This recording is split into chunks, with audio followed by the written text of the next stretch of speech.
Okay, so actually for physics, we did the question papers already for unit 1, and there's not, the question papers are not left. So what I can do is that I will just make this in small PDFs, and we will focus on solving this before our exams, right? That way, we're actually focusing on revising like every topic before the exams. So today we're in astrophysics, and then again on Friday, because tomorrow it's not possible for you to attend the classes. So I understand. So that is on Friday. We will do any again on what? Electromagnetism. Okay, electromagnetism. Then again on Saturday we can do what after that is electromagnetism. We can do what else? Yeah, astrophysics. Sorry, radiation. Right. Yeah, and after radiation we can do waves, electricity, and this way we'll just move forward. So if we start with astrophysics, 1 minute.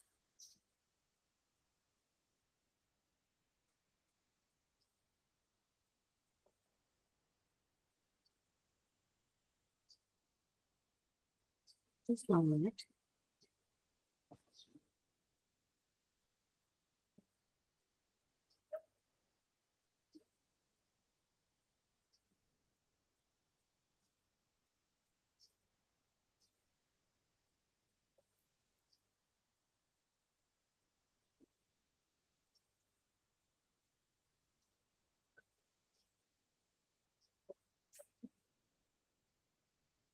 Okay, so this one says the teacher investigates a sample of radioactive material, and the graph shows their results. Okay, wait. Sorry, the first question came out to be wrong about half-life. Second one is also about half-life. Yeah, from this one actually, it's actually a mixture now actually at this point, really sorry. This is about stars. Yeah, sorry, this one is actually a mix. This one came out from the radioactivity, but we can solve it. It says that on the graph, give the unit for activity. We know it's becquerel, right? So we just have to write. You can write BQ or becquerel in examples. So in spellings, that will not change anything. So you can just write do anything, right? So you can just write BQ or becquerel. Then they're asking for background radiation. They're giving me 2 marks for this one. Even if the question says describe what is meant by the term background radiation, I'm just going to say that, yeah, this is a radiation from the any kind of named source you can see, like cosmic ray or rock or soil or food or nuclear disasters or medical equipment in their surroundings, and it's always present, right? So you can write that these are the radiations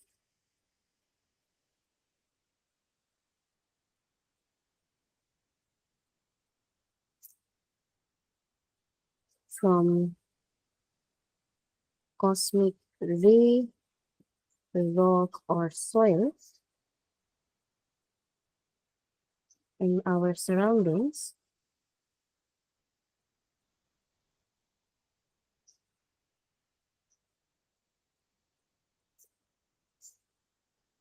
and they are always present.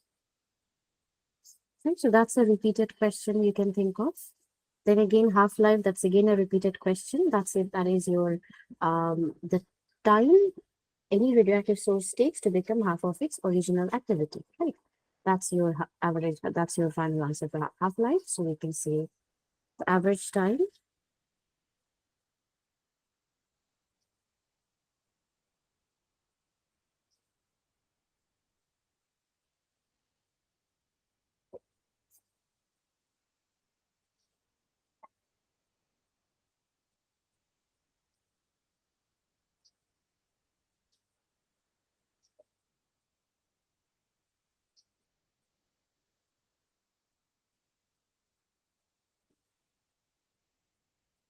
original activity.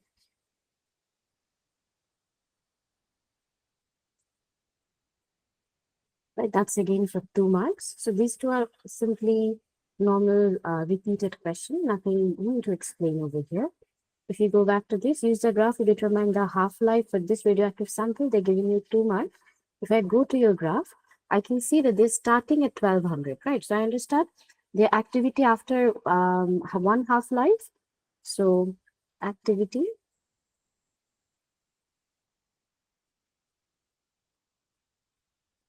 after one half-life,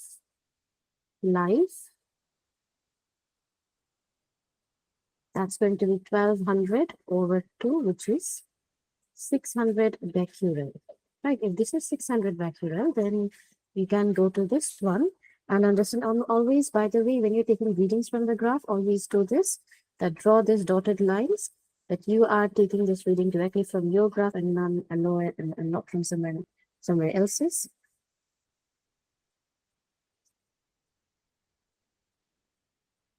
And that gives you like how much? 15, that's 17.5. So it's like 19, right? 19 minutes. So we can see 19 here. And then we have to write 19 minutes in the given space. Okay, always make sure that you are writing this number in the given space that they have provided. In this case, they're given the unit, so you don't have to write the unit again after this. It says that the teacher suggests that the formula shows the relationship between activity and time. Is activity into time is equals to constant. Use the data from the graph to determine if this relationship is correct. And they're giving you 4 marks for this. So that means I obviously have to collect my data from the graph, do calculations for at least 2 of those data, and then I can conclude over here, right? So activity and time, let's use, I have already 619 minutes. That's already in the graph. I'm going to also use that 1005 minutes. Okay. So if you use, sorry,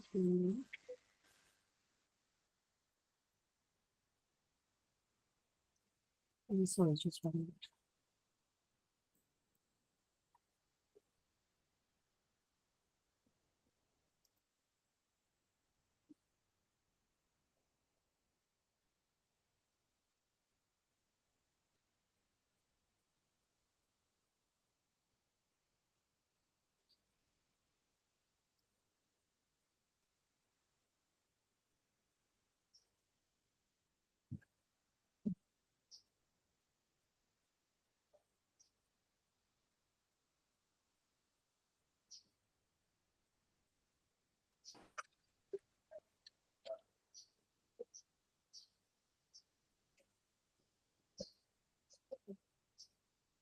Okay, sorry, as I was explaining, so we have 1000 into how much? 5. So we get like how much? 5000 value, right? And the next data I'm going to take is your 119 and 600. So 619 is not going to give you 5000. 1 minute. 6000, 619. That gives you 11,400, right? So, I took data directly from my graph and they're not giving you the same solution, right? In my question, all of the activity with their corresponding time taken should always give you a constant, and that constant should be same, right? If I'm getting 5,000 from the first data, for the second data would also have to show me 5,000, but that's not happening over here. So we can say that the data was inconsistent here. Right, so we just have to, by the way, they're giving you 4 marks. I understand that collecting 2 datas over here only gives you 2 points, right, for the first data accuracy and second data accuracy. But the third point is given to the fact that you have gone to your graph paper and marked the 2 data. That this is your data set 1.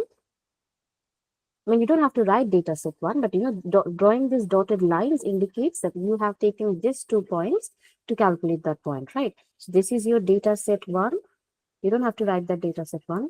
And this is your 600 is your data set 2,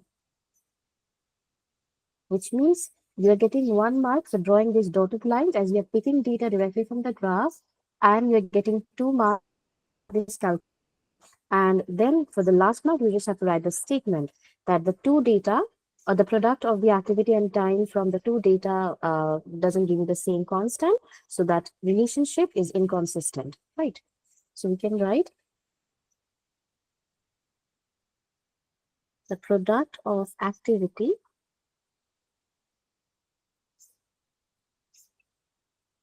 and time is not same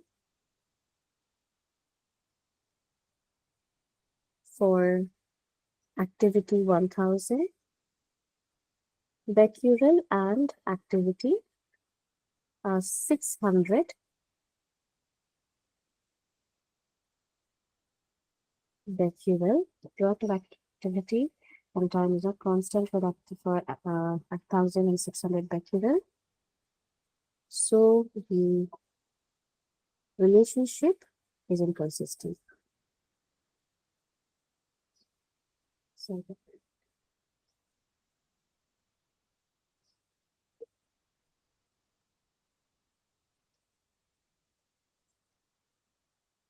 is inconsistent, right? That's your final answer supposed to be. 4 marks, that's how they're referring this. 1 mark for this, 1 mark for this, and 1 mark for this statement, and 1 mark for plotting those broken lines on your graph paper. Now, Hatim and Amra, you missed this question, right? You guys can watch this from the recording. So I'm going to quickly move on to the next one. It's not that much difficult. Only this part D was difficult. Other sections were quite easy. If I go to this one, this is again from your October paper. And this one says, at which of this is the main sequence of energy in stars? Main sequence means what? After your, what? This is the initial cases, right? After, this is the longest case, and over here, nuclear fusion is happening. So in nuclear fusion happens in the main sequence and also in red giant phase. But in main sequence, hydrogen is converted into helium, or my mistake, helium is converted into hydrogen, and then again after that in red giant, hydrogen is again converted into other more stable elements, either copper, so either carbon or what was the other thing?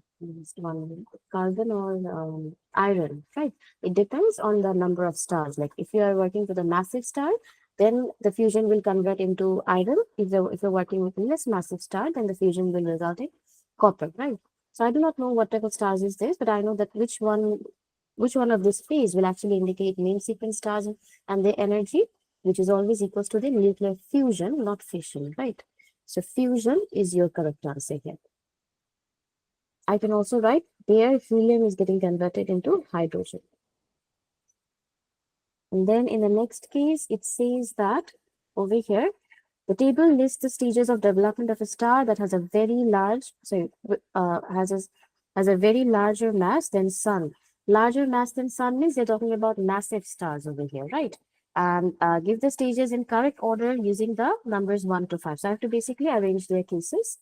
First one is obviously the situation when dust particles and gases are going to combine together because of gravity. But I don't see that's over here. Right, 1 minute. Black hole formed is the last case, right? This is for massive star. Black hole will only be formed. That will be the last situation. And before that, we have a supernova. So I can say this is 5. And I can see this is your 4th stage, right? Because this is your explode supernova. That's your 4th stage. Before supernova, it will be in their where where all heavy elements are in heavy elements are made in the core of the star. But basically, since we're talking about massive stars, so obviously this time fusion will result into iron over here. So you can see this is your iron. And the star becomes a red supergiant. That's your 2, because at the red supergiant, at the end of your red supergiant, all the heavy elements are made at the core of your star. And before that, all the conversion is complete. Before that, that entire phase is a red supergiant. And that means before that, the core of the star runs out of hydrogen. This is your main sequence where all the helium, oh wait, I think I made a mistake. All the hydrogen is converted into helium, right? So this is your hydrogen converting into helium. Any question from anyone for this part? No, miss. Amra and Hafin, is this clear?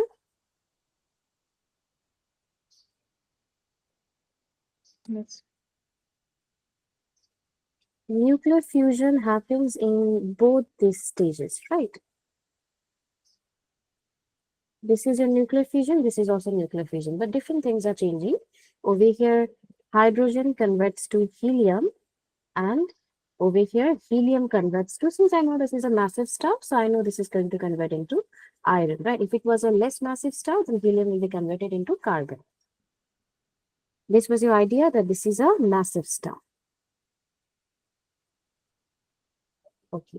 Then if you move on to the next one, this is from your June 24. This is again for astrophysics. It says the question is about sun.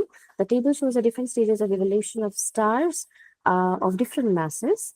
And we need to complete the tick to show the stages of evolution occur in of the cycle in the sun, like if that has occurred in the cycle of sun or not. For example, did sun reach to a black hole? No, it didn't, right? Otherwise, we won't be getting sunlight from it. We will get attracted to the sun, right? That's not happening. So the sun have not reached to that black hole stage. If sun haven't reached to the black hole stage, the sun also is not in their supernova stage, right? So supernova is also not possible, because if sun will explode, then only that black hole can form. Since black hole is not there, sun has not exploded, so obviously supernova is not also present. Nebula is the initial stage. Obviously, sun is a type of star, and it's in a phase where it's burning all of its helium into hydrogen. So obviously, nebula has happened. If it is burning all of their helium into hydrogen, that means it's in the main sequence phase, right? Because in the main sequence, nuclear fusion of helium into hydrogen is happening. And what else? Neutron star is again something that you get after the supernova, right? So no, neutron star is not also possible for sun. You can see that yes, red giant is also possible for sun, and white dwarf is also possible for sun, right? I mean, I'm not saying that sun has reached these phases, but sun will be able to reach these phases because, red giant, white dwarf, these are possible because sun itself is a not massive star. Sun is actually a less massive star. That's why it can only go to this nebula, then main sequence, then red giant, not red supergiant, and then go to after red giant, they will go to white dwarf sections, right? And then after that, we'll have the black dwarf section. But it was not stated here, so I'll not write this down. But I will write this one over here, that low massive star are these cases. We start with nebula, then protostar, then we have your main sequence, then we have your red giant, then we have your white dwarf, and then we have your black dwarf. Right.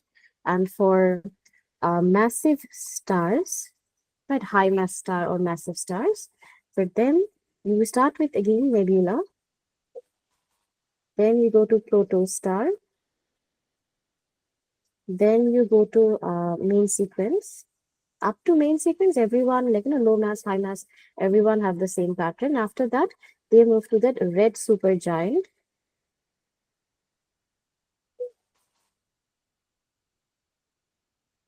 And after that, from red supergiant, they move on to white dwarf. No, sorry, my mistake. They move on to your supernova phase, where the entire star would explode. And after that supernova, again, they have their, sorry, my mistake. They have, after supernova, they actually have two cases. They either could be neutron star or, what is that thing? Black hole. Right. So you guys have to know the patterns for the phases of low mass star and massive stars. Memorize these two charts over here. Then again, if I move on to the next question, it says, when viewed from Earth, the surface of the sun is yellow in color. The surface of another star, Betelgeuse, is red in color. Explain the difference between the sun and Betelgeuse based on the different colors of their surfaces.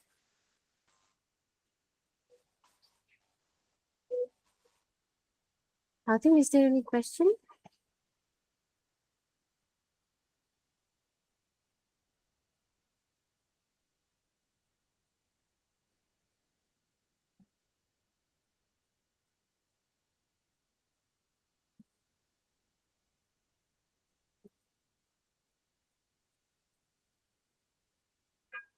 Okay, sure, Hatim, you can leave. That's fine. But okay,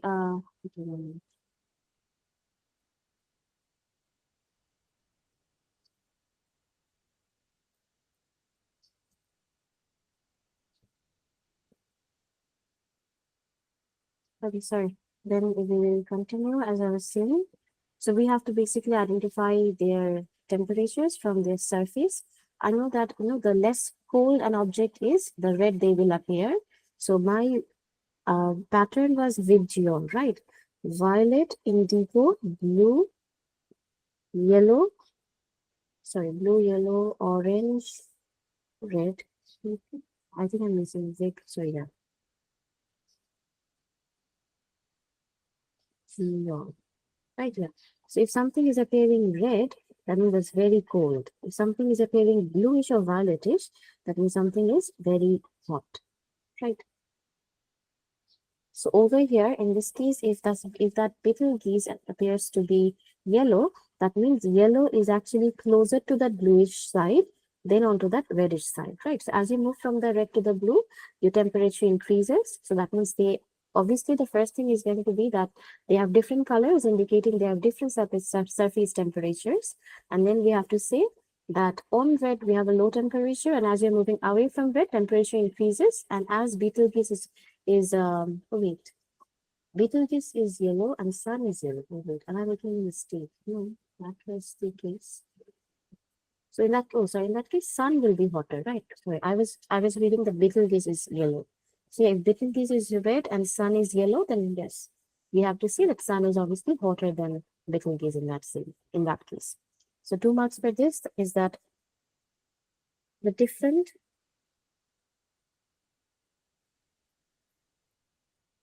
color indicates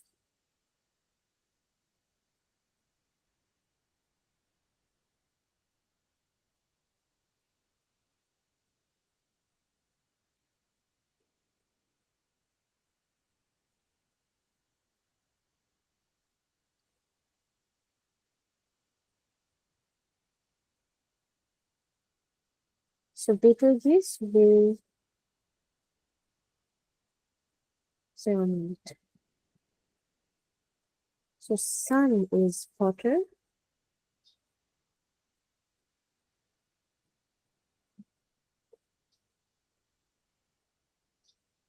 than Betelgeuse.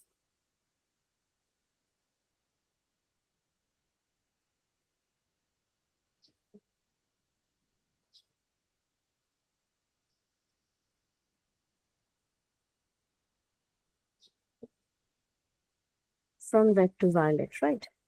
As you move from red to the violet section, the temperature is going to increase. By the way, this is a 3-mark answer that I've provided. Over here, you have your different surface temperature because of different color. That's your 1 mark. Then you have your hotter temperature, then Betelgeuse your 1 mark. And then temperature increases from red to violet is your 1 mark, right? So you can apply this for 3-mark questions also. And you can consider this point as a repetitive point, right? That over here, temperature will always increase as you're moving from red to the violet section. That's a repetitive case. Otherwise, specifically Betelgeuse and sun is not a repetitive, right? That's just significant for these 2 stars only. Any problem from this part? No problems, Miss. Okay, then the sun transfers energy to the earth by radiation. The reason why energy is not transferred from the sun to the earth by conduction or convection, because it requires medium, right? So we can see that there is no particle in space, whereas convection conduction requires either solid or fluid mediums.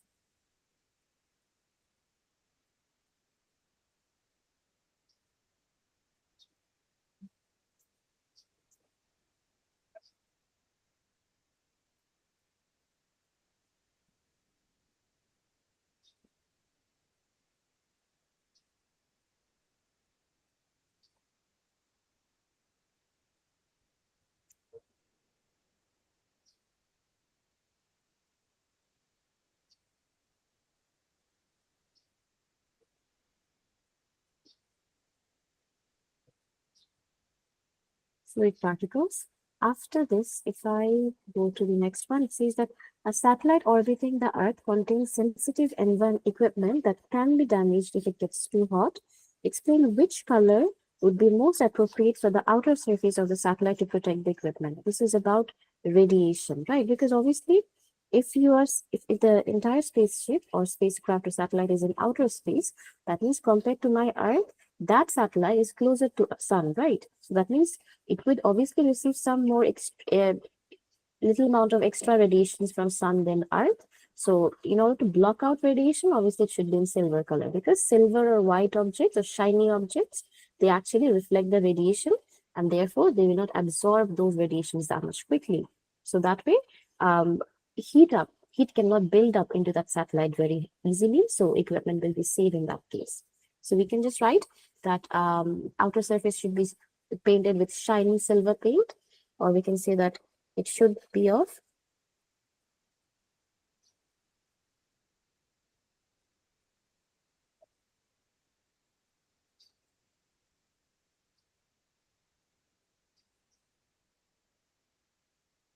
as they absorb wait, as they will reflect higher radiations.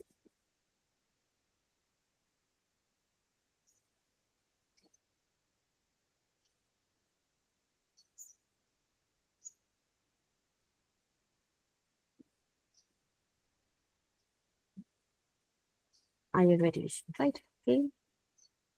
That was it for this question, right? I don't have anything else to explain from this part. So we'll quickly move on to the next one. Draw a label diagram to show diagram showing the moon orbiting the Earth. Okay, the moon orbiting the Earth. I mean, this is your Earth.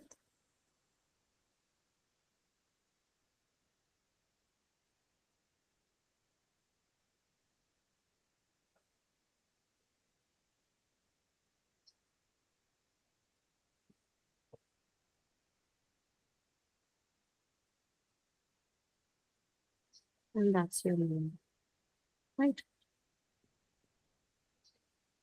Orbit of moon. So that's it. This much is enough, right? Then after this, it says, given that the name of the force that acts on the moon to orbit the Earth is gravitational force, obviously.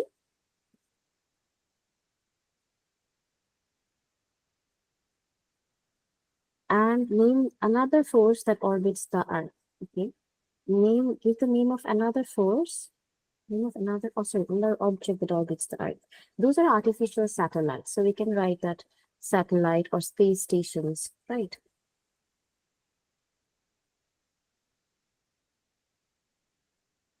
Satellite. And then a planet and a comet both orbit a star. Give a difference between the orbit of a planet and orbit of a comet. I know that orbit of a planet is less elliptical, but orbit of a comet is like entirely oval. And planet speed everywhere around the star is constant, whereas speed for the comet varies as you're closer to the star and away from the star, right? So as they're only asking for one mark, I will just actually work with that speed formula, speed difference. The planets have constant speed.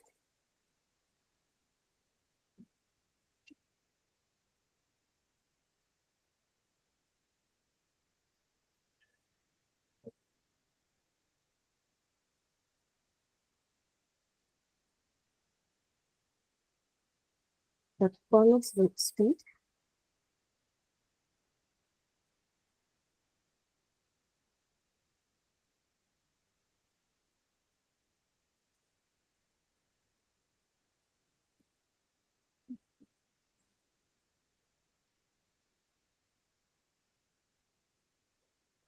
on orbit, right? That's what it is. Then that was it for this question. If you move on to the next one, it says the question is about the evolution of star. Main sequence star is created in a collapsing region of nebula, and the table gives energy stores of the gases in the collapsing nebula from when the nebula starts the collapsing to just before the main sequence star created. I have to place a clock tick for the correct positions. For example, we're basically working from nebula to the main sequence star, right? Like how the energies are changing. So chemical reaction stays the same because no conversion is happening, right? So chemical reaction stays the same. Gravitational potential energy, that kind of decreases because of the collapsing part, but gravitational force increases, but potential energy will decrease. And nuclear reaction obviously increases because in the nebula, in the protostar, from before main sequence, I think it was, right? Yeah, before main sequence. Nuclear reaction starts from main sequence, right? So before main sequence, we don't have any nuclear reaction. So it's basically same for nebula to protostars. That's going to remain same. And thermal energy is increasing because obviously the star will become more and more hot right? Nebula is at a lower temperature, but as soon as the dust and gas particles are collapsing as they're entering the protostar, the temperature will increase because of gravitational forces. So temperature increases, right? Any question from this part? No questions, miss. Okay, then if we move on to next one. At the end of the main sequence stage of a star's evolution, the star can become a red giant or red supergiant. Give one property of a star that determines whether it becomes a red giant or red supergiant. That was the mass of the star, right? So mass. Just writing mass is enough as they're only giving you one mark. Then these are the important questions, for your from astrophysics. These are the important questions. Over here, they say a red giant eventually evolves to become a white dwarf star. Discuss the differences between red giant star and a white dwarf star. For 4 marks, they're asking. Obviously, at red giant or at red giant phase, a star has brighter or greater brightness than in white dwarf, and nuclear fusion takes place in the red giant phase, but not in the white dwarf phase. Then in red giant phase, the star is much more bigger in size than in white dwarf phase, and in red giant has lower surface temperature than white dwarf. So temperature kind of what increases for these from the phase change of red giant to white dwarf. And white dwarf is much more denser than red giant, and white dwarf.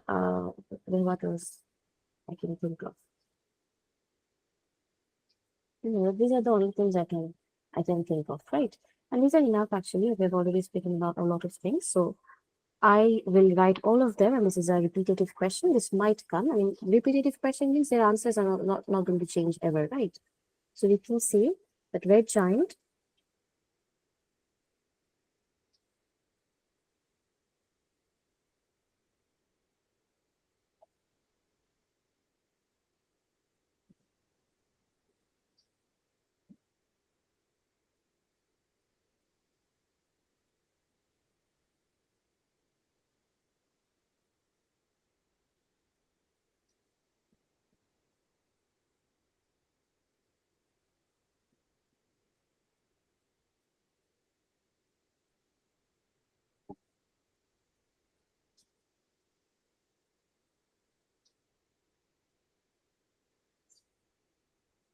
So I should have written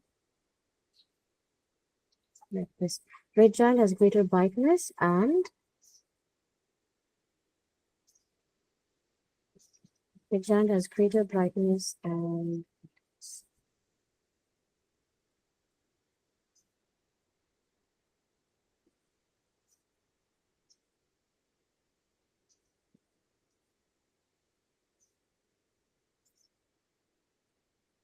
white dwarf stars. And we can also say that nuclear fusion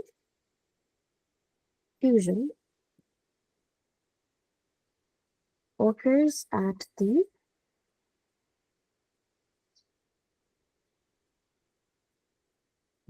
core of the star in red giant.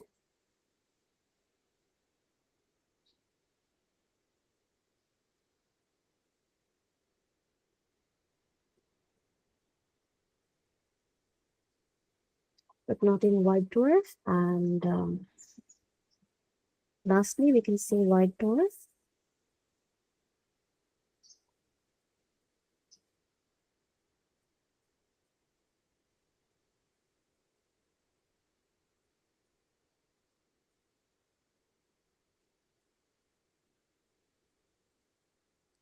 red giant stars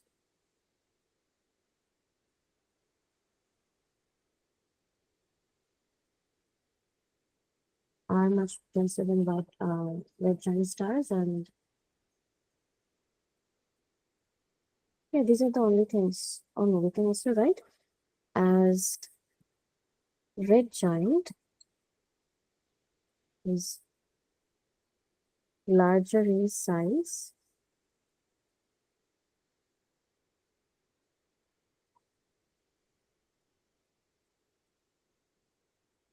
than white dwarf stars, right? These are your 4 marks for this type of questions. Always going to remain the same. This statement will never change. Is there any problem from this part? No problems, Miss.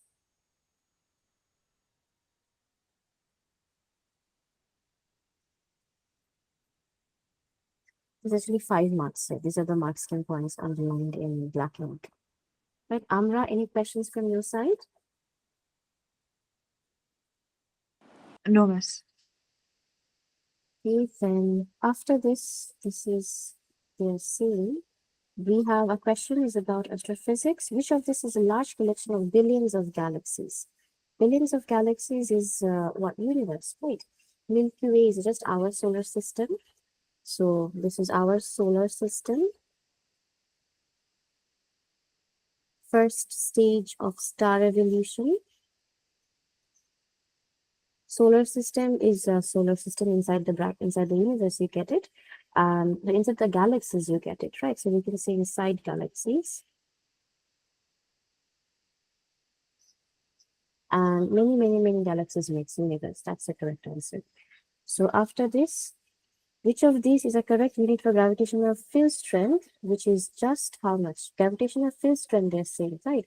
That is how much, like how much force you're going to provide per unit mass. So that's just actually kg, sorry, force over mass. That's Newton per kg. So Newton per kg is Newton per kilogram. D is the correct answer, right? Then again, 1 minute, I should write this down.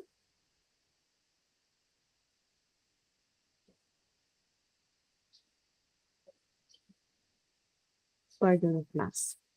Then again, which statement explains why the gravitational field strength on the moon is less than the gravitational field strength on Earth?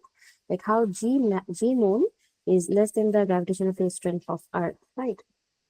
That's because actually, I mean, from this case, we understand, right? It's actually your G is equals to F over mass, right? So for any matter, for any astronomical body who have smaller gravitational field strength, that's because smaller gravitational field. Then we will have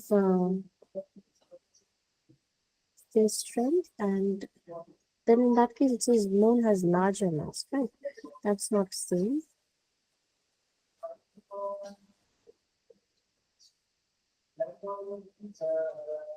Yes, it should be like, you see, the moon has less mass than Earth, further away from the sun than Earth. No? Moon has less atmosphere than Earth. Moon has a greater density than Earth. From this equation, we cannot actually say G is equals to F over M. Right, from this equation, we cannot compare their gravitational field strength between Earth and Moon. But I understand that gravitational field strength comes from within, right, not for other objects. So gravitational field strength for Moon is actually dependent on Moon, right? So how much mass Moon has, depending on that, it would create its gravitational field strength. So Moon having a small mass will have lower gravitational field strength compared to Earth, who has a larger mass, so will have a large gravitational field strength. So we get option C. Otherwise, from sun, from atmosphere, these are all external factors we're depending on. Moon does not depend on external factors to produce its gravitational field strength. It depends on its intrinsic factors, like its own mass or something, its own density. But then again, Moon is not greater density than Earth, so that's also not the correct answer for option D. Only correct answer is your C. Is this clear? Yes, Miss. Okay, there's actually one equation that you guys will see in A-levels, that's going to be GMR, where it says that smaller the mass, smaller the gravitational field strength, depending on the radius of the planet, right? But we cannot use this equation actually so far. So that's why I cannot explain using this format. So just for the time being, understand that gravitational field strength depends on their intrinsic factors. So any object who have larger mass will have larger gravitational field strength, and any object with smaller mass will have smaller gravitational field strength, right? That's your case. Then if you move on to your next case, difference between orbit of moon and orbit of comet, you can include a diagram. This is again a repetitive question.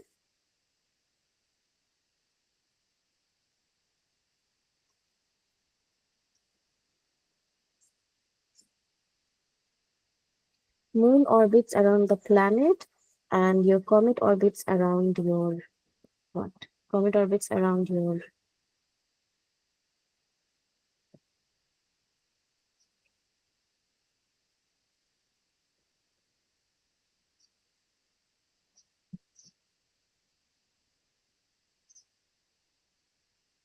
sun.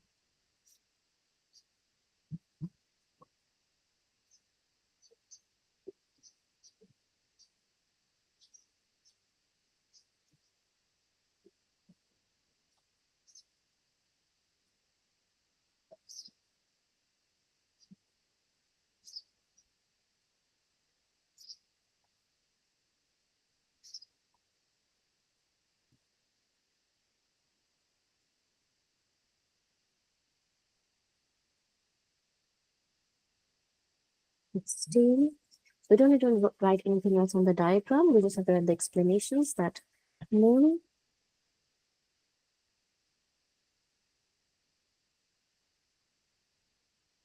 around planets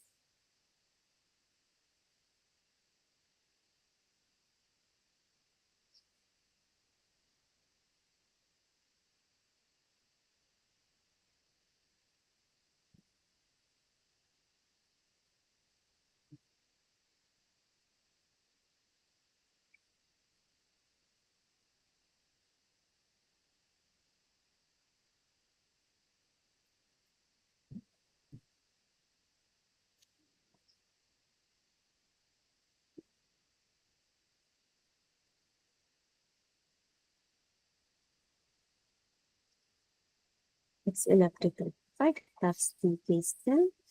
Repetitive questions, so you guys have to memorize that. After this, if you move on to this question, that's again the missing data.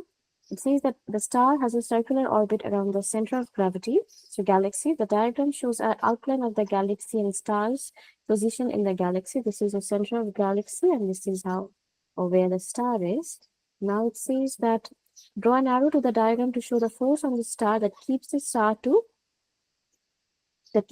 in a circular orbit. We have to understand that basically any object rotates around any other object is because of a central force, like a force towards the center is acting towards that object. Okay, it's acting on that object. So this star is actually receiving a force towards the center of this object. This type of force are known as centripetal force, but you don't have to write or know about that. Basic thing is that whenever some object is rotating around another object, a force towards the center of that orbit is always acting. Okay, so main thing to remember is that all rotating objects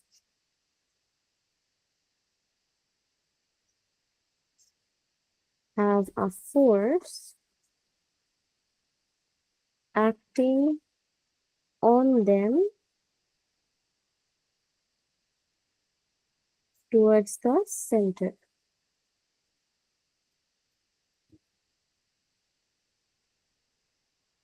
of the orbit, right? You don't have to write this, by the way. Just for the explanations on note, you can keep it.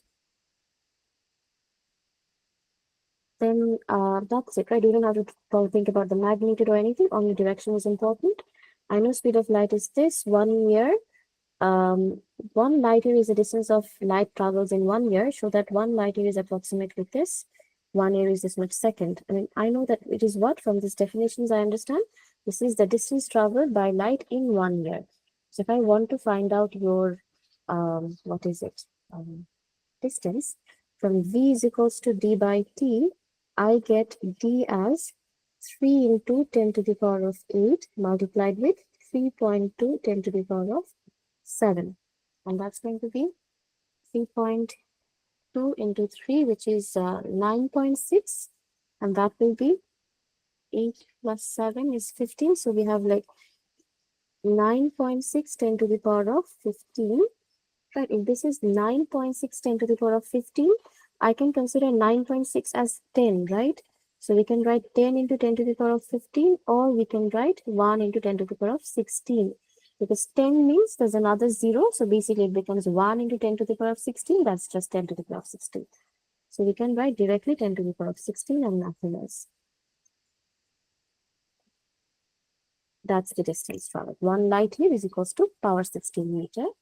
And again, it says that the star is like 29,000 light years away from me, away from the center of galaxy, and has a speed of 22 kilometers per second. Calculate the time period the stars orbit around the center of the galaxy.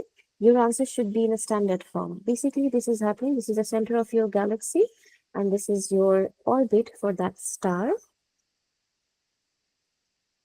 Now you have the star is this much meters away from the center of galaxy. So this is your radius here, right? Radius for the circumference. So R is 200, so 29,000 light years. I'll have to obviously convert that into meter. So we can write radius is 200, so 2000, so 29,000 light years into 10 to the power of 16 meter. That will be 15, 1, 2, 3, 4. So that's just 2.9 10 to the power of 20 meters, and orbital speed was 220 kilometers, but I have calculated this in meters. So I can divide this with 1000 and that would just become 17, right? Yes, 17 kilometers. So now I can easily work. The formula was V is equals to 2 pi R over T. I'm looking for time period, so I'm going to write 2 pi R is your 2.9 10 to the power of 17 over 220 kilometers. But I just have to calculate this equation and that will do the work for me. 2.9 10 to the power of 17 over 220. And that's 8.3 in 10 to the power of 15. So answer is in standard form. So we can write 8.3 10 power 15 seconds.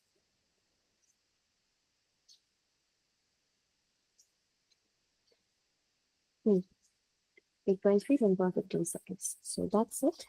Then after this, if we move on to your next part, so that was it from this paper. If we move on to this one, it says the eye is on Earth in a circular orbit. Which of these also orbits the circle? So also orbits the Earth is obviously the moon, right?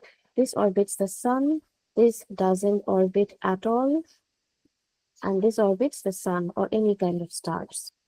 Which of these forces cause the ISS to orbit around the sun is obviously gravitational forces. So not anything else. And then again, the ISS completes one orbit of the Earth in a time of 93 minutes. The radius of the ISS is this much kilometers. Find your speed in this much seconds. So I have to obviously convert that 93 minutes into seconds. So time will be 93 into 60. That's 5,580 seconds. And after this, we can write V is equals to 2 pi RT. With the same thing, this is your Earth at the center, and then ISS is orbiting in a circular orbit around the Earth. So the distance between the Earth and that specific ISS is actually the radius, orbital radius. So we get 2 pi 6.8 into 10 to the power of 3 divided by 5,580 seconds.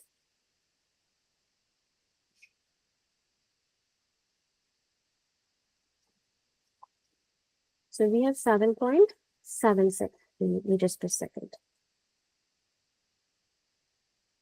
So kilometers per second, my mistake.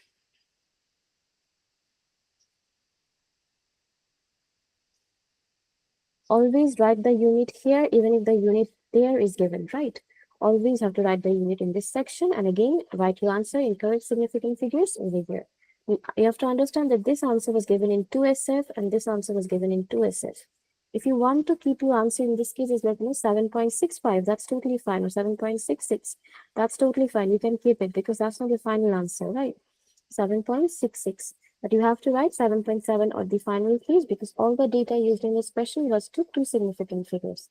That's why your answer should also be of two significant figures, nothing more than that.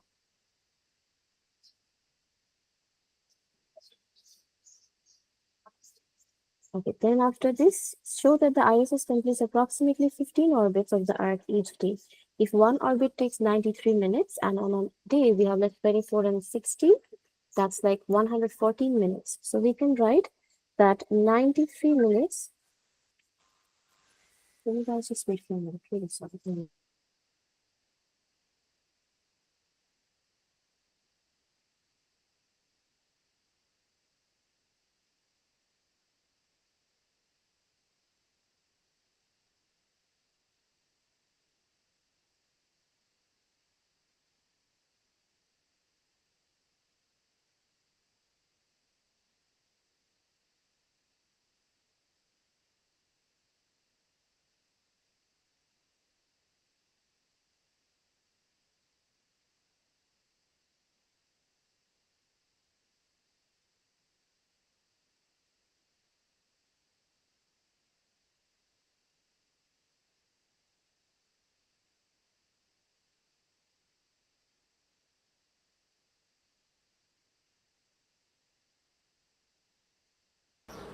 Okay, so this is the normal unitary method I'm doing, right? 440 over 93 gives you 15.48 actually. 15.48 orbits. Now 15.48 orbits means what? It's very close to 15 orbit, right? I mean, it's actually 15 orbits and 0.48 of that 16th orbit. If I round this up, it becomes 15 orbits only. So I can just write 15.5 orbits. But the question also says approximately, that means I will never round this up exactly to 15.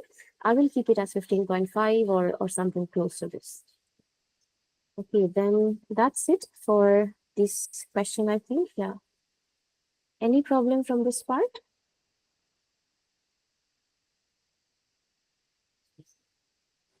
No problem, miss. Okay, then we'll move on. This is from January 23, 1 p. Shows the circle, so it shows the orbit of Earth around the sun and draw the orbit of Earth's moon on the diagram. Okay, so I just have to draw the orbit, not the moon. So I can just do that.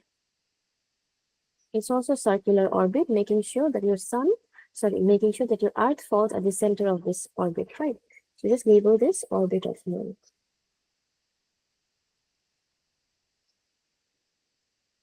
And then again, draw the orbit of a comet around the diagram. So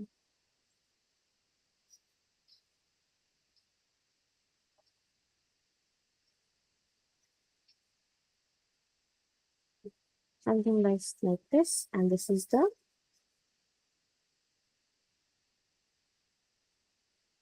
orbit of comet. Then Earth orbits the sun in 365 days with an orbital radius of this much.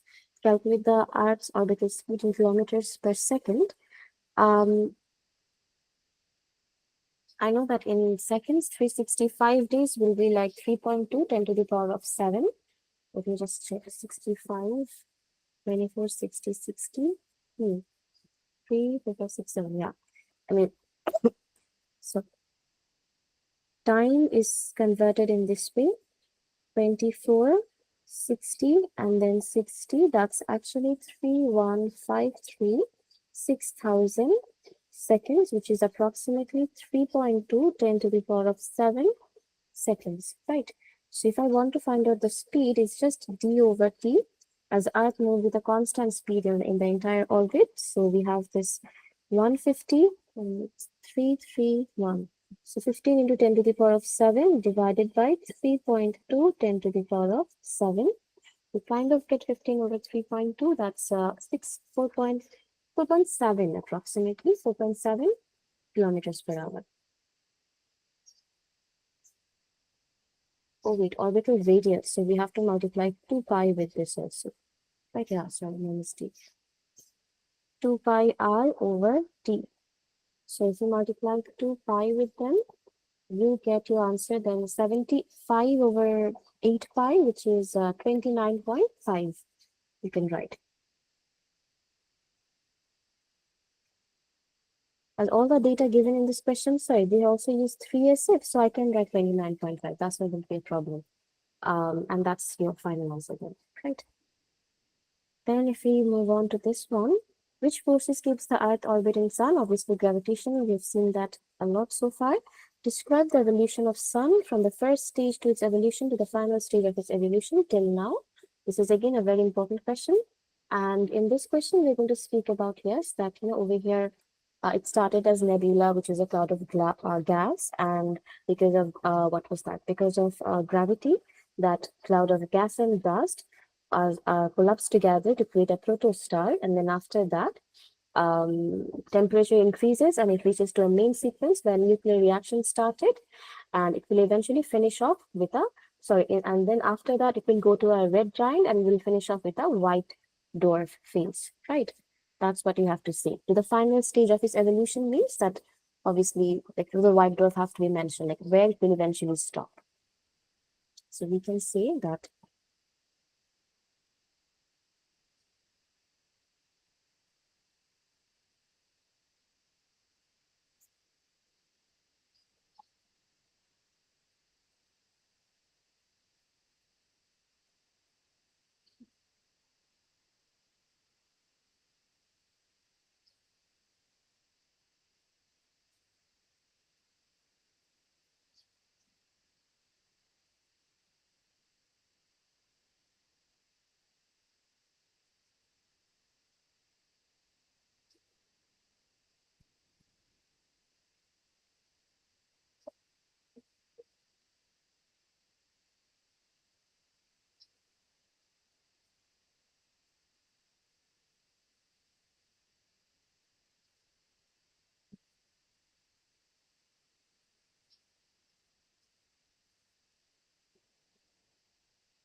increase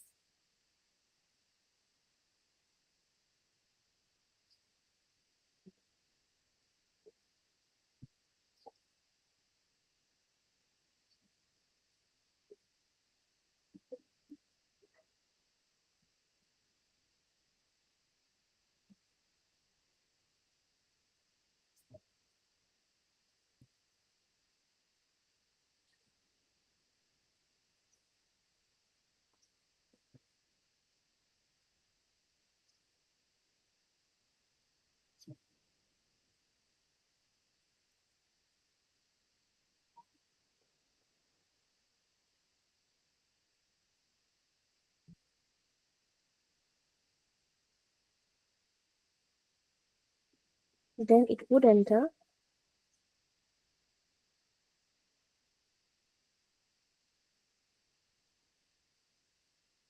red giant phase.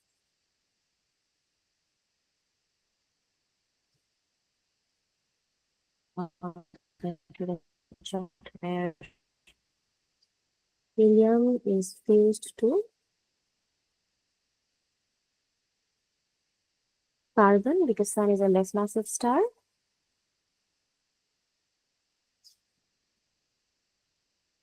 Yes, miss. White dwarf, then all the nuclear reaction would have stopped, right? And all the nuclear fusion would have stopped. Now, this is a 6 to 7 mark question that I have written, but you can obviously use this for 4 marks also regularly. Okay, no problem with that. So again, this is a repetitive question and very, very important for your exam. The evolutions of stars in each cases, that's a very important case. Then after this, if we move, explain which of these two stars have the high surface temperature. I know that moving towards the blue is high. So I can see bluish white and blue. So obviously in that case, Sirius and Regal have the high surface temperature. So I will just write Sirius and Regal. Sorry, Regal, yes, Regal have highest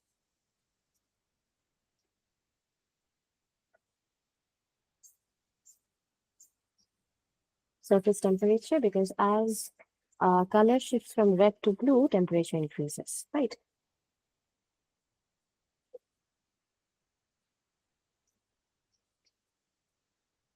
shifts from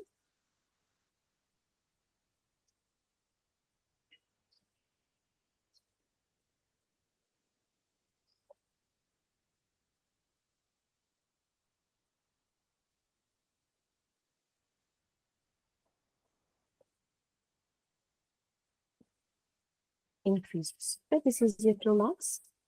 Then again after this, discuss the relations of stars, Rigel and Sirius. Okay, how do I know that? Sirius mass is 2, Regal's mass is 21. So obviously Sirius is a low mass star and this is a high massive star, right? So they have different cases which I've already written at these stars. So I'm just going to repeat that over here.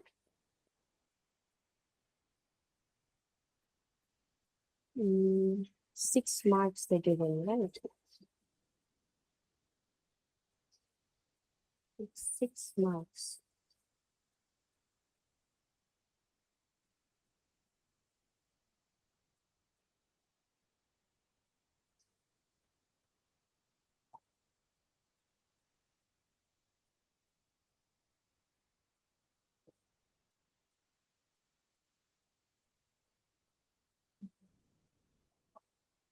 So we can just write that Sirius is a low mass star. I don't have to explain each phase of the, describe each phase of the star. I'll just like talk about their phases. Okay, the star is a low mass star. So, and Vega is a mass star. They both start at nebula.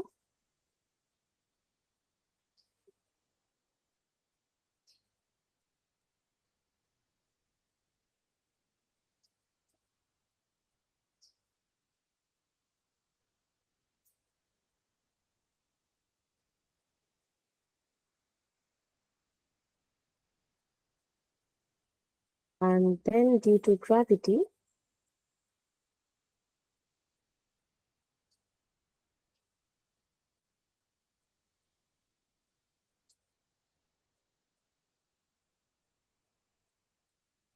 collapses to enter your, what was that thing? Due to gravity, it collapses to enter white phase. So what was that thing? I cannot remember. Protostar, sorry. Protostar.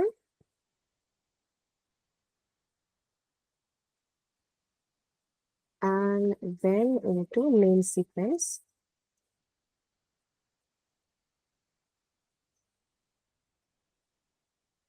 Sirius will stay in main sequence for a longer time than Vega.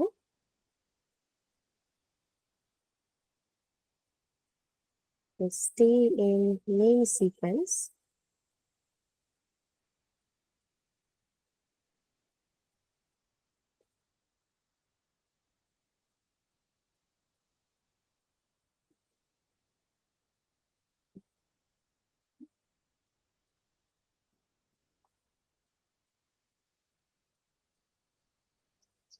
Then red giant stars. And what else? Then sorry, then red, then massive stars, right? Red giant stars. Then massive stars. For massive star, we have a name here, that was Vega. So I'm going to write then Vega. And after main sequence, after this,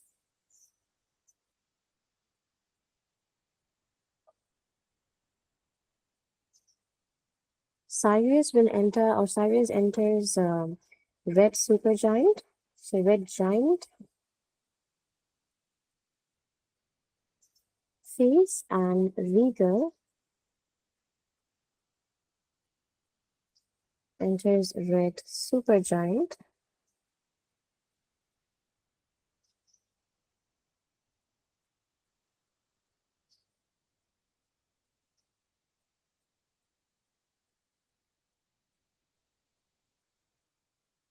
The supergiant phase.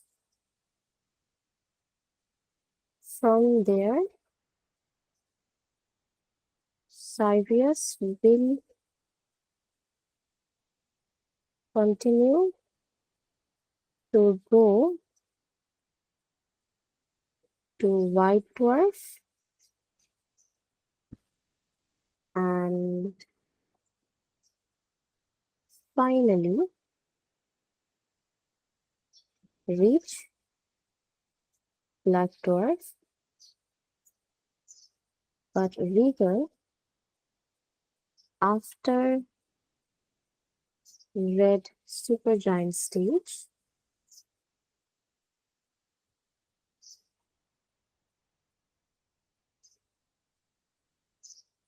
will explode at the supernova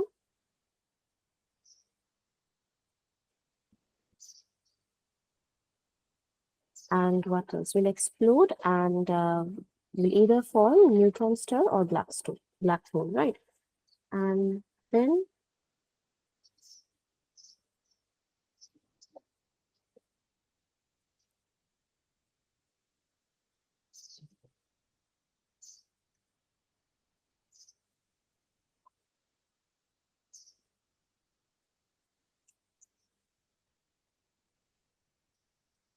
sorry, just 1 minute.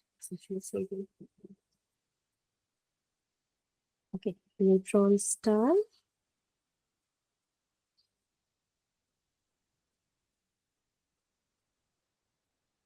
or black hole. That's your final answer. After this, we'll again move forward, but I'll just wait for 2 minutes for both of you to read this entire 6-mark question and then let me know, answer, then let me know if you have any problems in this part.